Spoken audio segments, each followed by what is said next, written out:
నన్ను నేనే మర్చిపోతాను. అందరి ఆకర్షణ నాలో తమకి ఏం కనిపిస్తుందో. నీలోని ప్రత్యేకత ఏంటో తెలుసు భారతి. నీ అమాయకత్వం. అవును భారతి. నీ జీవితంలో ఆడుకున్న నన్ను ఎంత కఠినాత్ముడును నాకు ఇప్పుడు బాగా అర్థమైంది భారతి. నన్ను క్షమించు భారతి, నన్ను క్షమించు.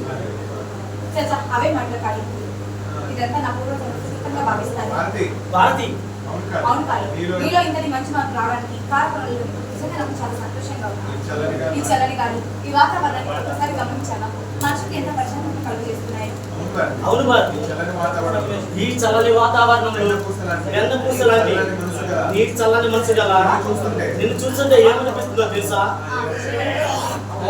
పౌర్ణమి నాడు చంద్రుడు చూస్తుంటే ఏమనిపిస్తుందో అతిలోక సుందరి నా ఎదురుగా ఉంటే అంత ఉల్లాసంగా ఉంటుంది. ఈ ప్రశాంతమైన వాతావరణంలో ఏకాంతంగా మనం పెళ్లి జరగాలి భారతి.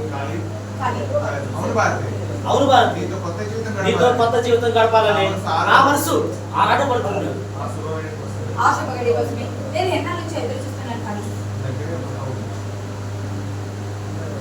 మళ్ళీ నువ్వే